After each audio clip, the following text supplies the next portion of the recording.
Hello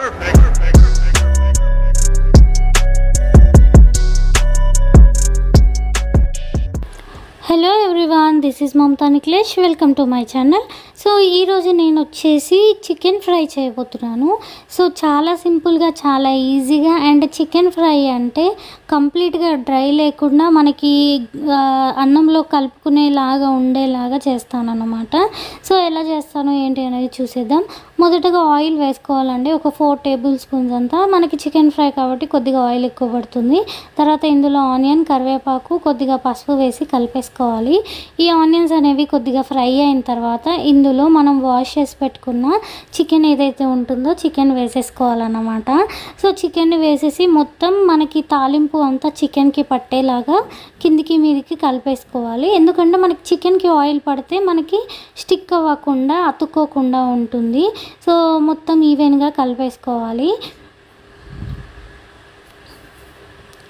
so ఇలా కలిపేసుకున్న తర్వాత మీరు కావాలి అనుకుంటే సాల్ట్ ఇప్పుడే వేసేసుకోండి. నేనైతే ఎప్పుడైనా అలానే వేస్తాను. ఎందుకంటే సాల్ట్ ముందే వేయటం వల్ల మనకి ముక్కలకి సాల్ట్ బాగా పడుతుంది. సో మనకి చప్పచప్పగా ఉండకుండా చాలా టేస్టీగా ఉంటుంది.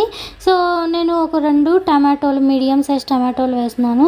సో చికెన్ ఫ్రైలో టమాటోలు వేయటం ఏంటి అని అనుకోకండి. ఎందుకు అంటే మనకు ఒక మంచి థిక్ గ్రేవీ. సో చికెన్ ఎలాగో డ్రైగా ఉంటుంది, అన్నంలో కలుపుకున్నప్పుడు అన్నంలో కలవడానికి 2 టమాటోలు వేయటం వల్ల మంచి థిక్ గ్రేవీ వస్తుంది.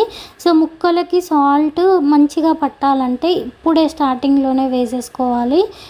నార్మల్గా కొద్దిగా వేసుకోండి. తర్వాత మీరు టేస్ట్ చెక్ చేసుకొని ఫైనల్గా మళ్ళీ వేసుకోవచ్చు. ఇప్పుడు మూత పెట్టేసి ఒక 5 to 10 minutes మనకి ముక్కలు అనేవి, సో ఇంతకుముందు మూత పెట్టిన దానికి ఇప్పటికి చూడండి ఎంత డిఫరెన్స్ వచ్చిందో. మొత్తం కిందికి వెళ్ళిపోయాయి. అంటే ముక్క అనేది కుక్ అయిపోయి చిన్నగా అయిపోయింది. సో ఆ రేంజ్లో కుక్ అవ్వాలన్నమాట. అంటే ఒక 10 minutes మూత పెట్టి కుక్ చేయాలి. సో ఇలా కుక్ అయిన తర్వాత మనకి ఇందులో వాటర్ అనేది, గ్రేవీ అనేది మొత్తం దగ్గరికి వచ్చేసేయాలి. లైట్గా మాత్రమే గ్రేవీ ఉండేలాగా ఉన్నప్పుడు అప్పుడు మనము కర్రీకి సరిపడంత కారం, ఉప్పు, ధనియాల పొడి, కొద్దిగా గరం మసాలా, కారం, ధనియాల పొడి, గరం మసాలా వేసేసి కలిపేసుకోవాలి. అయితే సాల్ట్ మనం ఇంతకుముందు కొద్దిగా వేసాం కదండి. సో సాల్ట్ సరిపోయిందా లేదా చెక్ చేసుకొని, ఒకవేళ సరిపోతే ఓకే, సరిపోతే మళ్ళీ కొద్దిగా ఇప్పుడు వేసేసుకోండి. సో నేను వేసిన సాల్ట్ నాకైతే ఆల్మోస్ట్ సరిపోయింది అని అనిపించింది. పర్ఫెక్ట్గా సరిపోయింది అనిపించింది.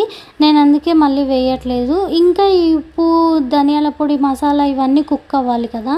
మూత పెట్టి లో ఫ్లేమ్లో ఒక 7 minutes కుక్ చేసుకోవాలి. సో ఇలా మొత్తం దగ్గరికి అయిపోతుందండి. ఇప్పుడు ఇందులో మనకి అసలు గ్రేవీ ఏం లేదు, అంటే వాటర్ అనేది ఏం లేదు. మొత్తం మనకి ఆయిల్, అలాగే మసాలా, మనం వేసిన మసాలాలు ఉంటాయి కదా అవే ఉన్నాయి. అయితే జింజర్ గార్లిక్ పేస్ట్ ఎప్పుడైనా ఏ ఫ్రైలో అయినా కానీ స్టార్టింగ్లో అస్సలు వేయకూడదు. సో ఆల్మోస్ట్ కర్రీ అనేది కుక్ అయిన తర్వాతే వేయాలి. ఎందుకంటే అడుగంటుతుంది. అల్లం వెల్లుల్లి పేస్ట్ ముందే వేస్తే, కొత్తిమీర, పుదీనా కూడా వేసేసి మూత పెట్టి ఇంకో 5 minutes కుక్ చేస్తే ఎంతో టేస్టీగా ఉండే చికెన్ ఫ్రై అండి. అద్భుతంగా ఉంటుంది. ఇది వేడివేడి అన్నంలో అయినా కానీ, చపాతీలో, రోటీలో, పూరీలో అద్భుతంగా ఉంటుంది. సో తప్పకుండా ట్రై చేయండి. వీడియో నచ్చినట్లయితే సబ్స్క్రైబ్ టు మై ఛానల్.